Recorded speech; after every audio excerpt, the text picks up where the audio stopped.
Nouvelle École proposée par Netflix est la compétition incontournable convoitée par toute la nouvelle génération de rappeurs, permettant de gagner rapidement en visibilité et surtout de remporter un chèque de 100 000 €. Depuis son lancement en juin 2022, l'émission bat tous les records d'audience. Chaque année, Nouvelle École nous fait découvrir de nouveaux talents qui sont jugés tout au long de la compétition par un jury d'artistes superstars issus du rap ou de la pop urbaine. Cependant, derrière tout l'engouement suscité par cette émission se cachent des vérités inquiétantes que vous allez découvrir tout au long de cette vidéo.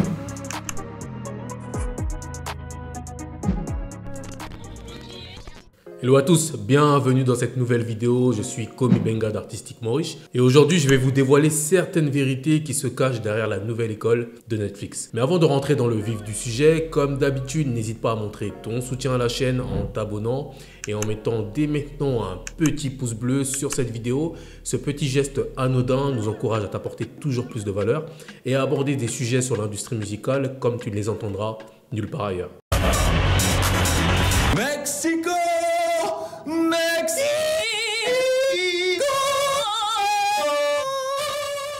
Les télécrochets ont toujours été une opportunité pour les artistes de gagner rapidement en visibilité et de faire carrière dans la musique. Quand on parle de télécrochet, on pense tout de suite à la Star Academy sur TF1 qui a révélé des artistes comme Jennifer, Nolwenn Leroy ou encore Grégory Le Marchal. On pense également à la Nouvelle Star et à Popstar sur M6 qui ont fait découvrir des talents comme Amel Bent, Julien Doré, Matt Pokora ou encore Cherif Aluna. Et bien évidemment, on pense à The Voice qui a révélé des artistes tels que Kenji Girac, Slimane ou encore Amir. Il faut savoir que le rap a toujours une place particulière dans les télé-réalités musicales en France. Par exemple, le rappeur Youssoupha a été coach d'écriture lors de la saison 4 de Popstar en 2007. La Fune a été juré dans la même émission en 2013. Joey Star, membre de NTM, a été juré lors de la saison 12 de la Nouvelle Star en 2016 et plus récemment nous avons pu voir Soprano et Big Flo et Oli en tant que jurés dans The Voice sur TF1. Cela démontre plusieurs choses. La première est que le rap prend de plus en plus de place en France avec des artistes qui vendent énormément d'albums et génèrent des millions de streams sur les plateformes de streaming. Deuxièmement, les télécrochets s'adressent principalement aux jeunes qui sont de moins en moins devant les programmes télévisés traditionnels. Pourtant, ces émissions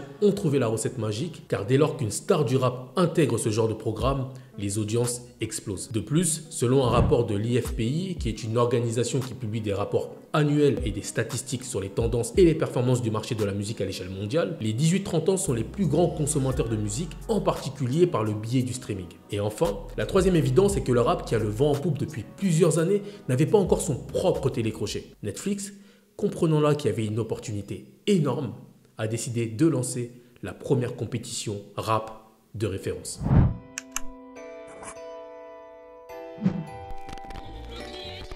Nouvelle École est une adaptation française de la version américaine intitulée Rhythm and Flow, paru pour la première fois en octobre 2019 sur Netflix. Le jury était composé de Cardi B, Chance the Rapper et T.I. D'ailleurs, une deuxième saison devrait voir le jour dans les prochains mois avec un jury composé de DJ Khaled, de la rappeuse Laito et du rappeur Ludacris. Aux États-Unis, le vainqueur empoche 250 000 $, ce qui est compréhensible étant donné que le marché américain offre une vitrine mondiale contrairement à la version française. Avant d'accéder à la finale et de prétendre au fameux chèque de 100 000 €, les candidats doivent d'abord convaincre le jury à chaque nouvelle épreuve. La première épreuve est celle des auditions où les talents émergents du rap se révèlent face au jury. La seconde épreuve est la sélection dans laquelle les candidats doivent se démarquer sur scène et prouver qu'ils ont un univers unique et un fort potentiel de développement. La troisième épreuve est celle du cypher. Les candidats reçoivent des conseils d'artistes guests pour les aider à performer en trouvant une cohérence de groupe. La quatrième épreuve est celle du battle. Les candidats s'affrontent et doivent prouver leur capacité à improviser et à clasher un autre candidat pour le dominer. La cinquième épreuve est celle du featuring.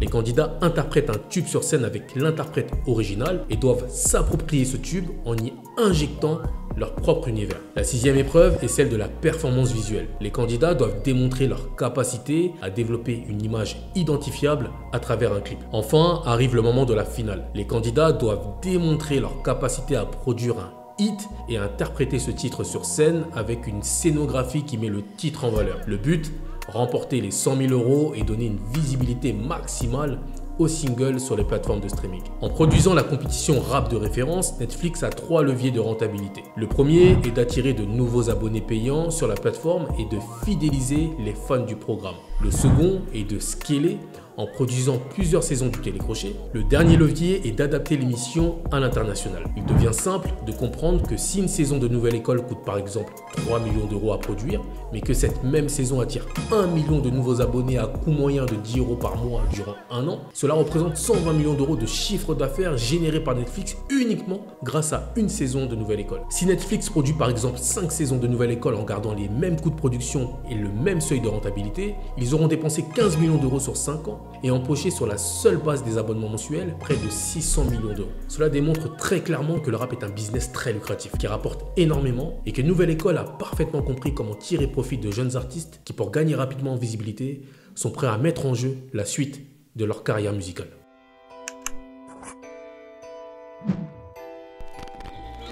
Sur la forme, Nouvelle École est un télécrochet qui est très bien produit avec des images dynamiques et à travers chaque saison, la prod essaie de mettre constamment la complicité des artistes en avant, ce qui rend la grande majorité des candidats plutôt sympathiques et donne envie à d'autres artistes de participer. Sur le fond, plusieurs points démontrent que Netflix souhaite simplement que Nouvelle École soit une machine à cash et rien de plus. Le premier point négatif concerne le jury. Bien évidemment qu'il faut des grands noms de l'industrie musicale pour crédibiliser le télécrochet. Cependant, le métier d'artiste, c'est avant tout écrire, interpréter et composer. Le métier de producteur, c'est avant tout avoir la vision et construire autour de l'artiste une direction musicale et visuelle. Il n'est pas producteur qui veut. Un artiste va juger avec sa sensibilité artistique, tandis qu'un producteur va juger le potentiel de développement. C'est d'ailleurs pour ça que sur les différentes saisons de Nouvelle École, les choix des jurys sont souvent basés sur leurs propres goûts musicaux. Dans la version américaine par exemple, il serait impossible de ne pas avoir au moins un producteur parmi les jurés. Sur la saison 1 de Rhythm & Flow, T.I., qui au-delà d'être artiste lui-même, produit et signe des artistes. Il s'est notamment occupé de Iggy Azalea ou encore B.O.B. Sur la seconde saison, nous avons DJ Khaled qui a un parcours en tant que producteur de compile qu'on ne présente même plus.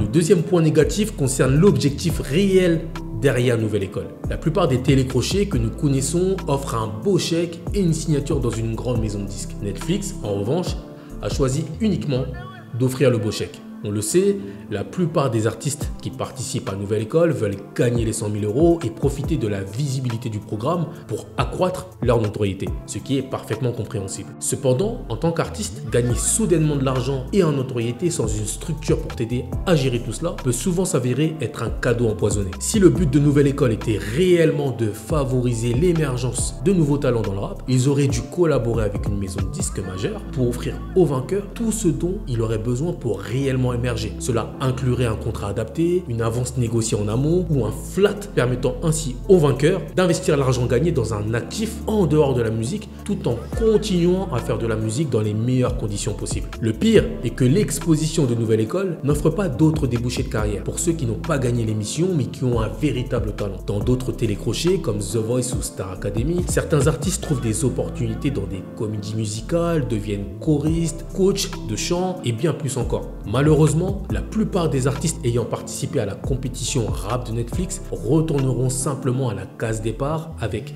l'étiquette Nouvelle École dont ils ne pourront plus jamais se détacher et avec laquelle il sera difficile de construire une carrière viable par la suite. Dites-moi en commentaire ce que vous pensez de Nouvelle École. Avez-vous pour projet, si vous êtes artiste, de participer à l'émission? Que pensez-vous des candidats actuels? Je lirai chacun de vos commentaires et en attendant, n'oubliez jamais, apprendre, c'est comprendre et comprendre, c'est plier le game.